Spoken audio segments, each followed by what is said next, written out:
First law of thermodynamics and internal energy. इससे पहली वाली वीडियो में हमने state function, path function cover किया था। आई होप आपको उन सब में कोई डाउट नहीं हो। तो आज की वीडियो में हम first law of thermodynamics read out करने वाले हैं, जो कि एक्चुअल में ये चैप्टर है। ठीक है, तो चलिए, फर्स्ट लॉ ऑफ थर्मोडायनेमिक्स क्या कहता है। दो स्टेटमेंट होते हैं फर्स्ट लॉ ऑफ थर्मोडायनेमिक्स में। पहली चीज़, total energy of a universe is constant. Energy can neither be created nor be destroyed. तो जो पूरी एनर्जी होती है हमारे पूरे यूनिवर्स में, वो क्या है, एक कॉन्स्टेंट है। ये बात ध्यान रखिएगा कि it can neither be created not destroyed. ठीक है, rather it can be change from one form to the another. मतलब सिर्फ एक फॉर्म से दूसरी फॉर्म में क्या हो सकती है, चेंज हो सकती है। और सेकेंड पॉइंट ये है कि internal energy of an isolated system is constant. मतलब कि एक आइसोलेटेड सिस्टम की जो इंटरनल एनर्जी होगी वो कांस्टेंट होगी। इसको हम न्यूमेरिकल फॉर्म में रिप्रेजेंट करते हैं, तो हम लिखते हैं डेल्टा यू इक्वल्स टू 0। मैंने आपको इससे पिछले वाली वीडियो में बताया कि इंटरनल एनर्जी को आप किस सिंबल से रिप्रेजेंट करते हो, यू सिंबल होता है। ठीक है, कैपिटल यू। तो उससे आप क्या करोगे, रिप्रेजेंट करोगे कि डेल्टा यू मतलब change in internal energy of a system is always a constant, और we can say is always equals to 0। अब इससे एक न्यू न्यूमेरिकल या कह सकते हो आप एक एक्सप्रेशन निकल के आता है, जो कि है D U equals to D Q plus D W. अब इसमें डी यू होता है change in internal energy, D Q होता है change in heat, and D W is change in work.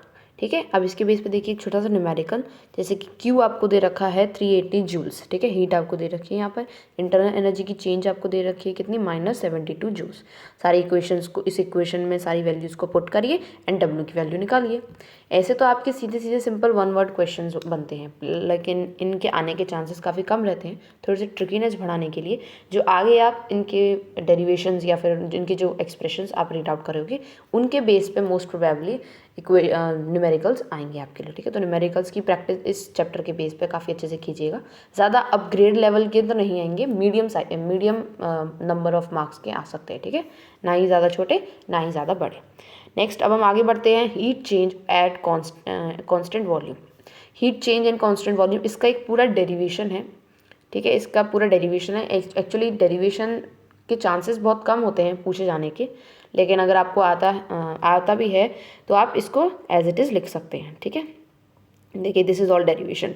So constant volume पे हीट चेंज क्या होता है, उसका एक लास्ट एक्सप्रेशन आपका ये आता है, Q V equals to C V delta V. ठीक है, ये आपका क्या होता है, हीट चेंज कैपेसिटी होती है।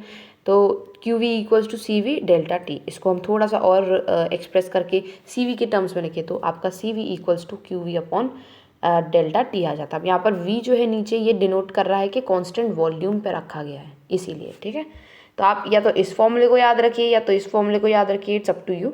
लेकिन आप इसको याद रखें तो ज़्यादा बेहतर होगा, क्योंकि क्वेश्चन जो होंगे ना वो बेसिकली इससे ही सॉल्व होंगे आपके। तो C V equals to Q V upon delta T is the final expression for the heat capacity at the constant volume. इसको ध्यान रखिएगा। नेक्स्ट आता है आपका heat capacity at the constant pressure. इसमें सेम वही एक्सप्रेशन हो जाएगा, बस v की जगह पे p आ जाएगा आपका। तो देखिए, इसमें लास्ट एक्सप्रेशन क्या बनता है आपका, Q V equals to C P delta T, या फिर अगर हम सी पी के टर्म्स में बोलें तो Q P upon delta T. ठीक है, सो ये दोनों ही फॉर्मूले सिमिलर हैं, बस p और v का अंतर है। ठीक है, इस फॉर्मूले को ध्यान से करिएगा, इसके बेस पे न्यूमेरिकल्स आने के चांसेस काफ़ी रहते हैं। ठीक है, and don't get confuse in specific heat capacity and heat capacity. ये मैंने आपको अच्छे से एक्सप्लेन कर रखा है कि हीट कैपेसिटी और स्पेसिफिक हीट कैपेसिटी क्या होता है। एक और होती है मोलर हीट कैपेसिटी। इन तीनों में ही अलग अलग अंतर होता है।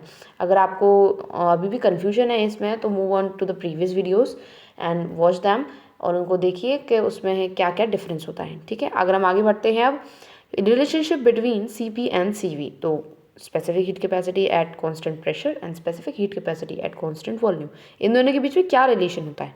इन दोनों के बीच में रिलेशन होता है इस एक्सप्रेशन के बेस पे हमने एक्सप्लेन किया है, C P minus C V equals to R. ये आपके बड़े बड़े न्यूमेरिकल्स में एक छोटी सी चीज़ निकालने के लिए यूज़ हो सकता है। लाइक आपको सी पी अगर नहीं दे रखा हो, सी वी निकालना हो, तो आप इस एक्सप्रेशन की हेल्प से निकाल सकते हो और फर्दर अपने न्यूमेरिकल्स को आगे कंटिन्यू कर सकते हो। सो इसको ध्यान में रखना भी बहुत इंपॉर्टेंट है। And one more important point is, for ideal gases C P is always greater than C V. ठीक है, सी पी क्या होता है, हमेशा ग्रेटर देन होता है सी वी के फॉर द आइडियल गैसेस। तो ये आपका रिलेशन निकलता है C P minus C V equals to are.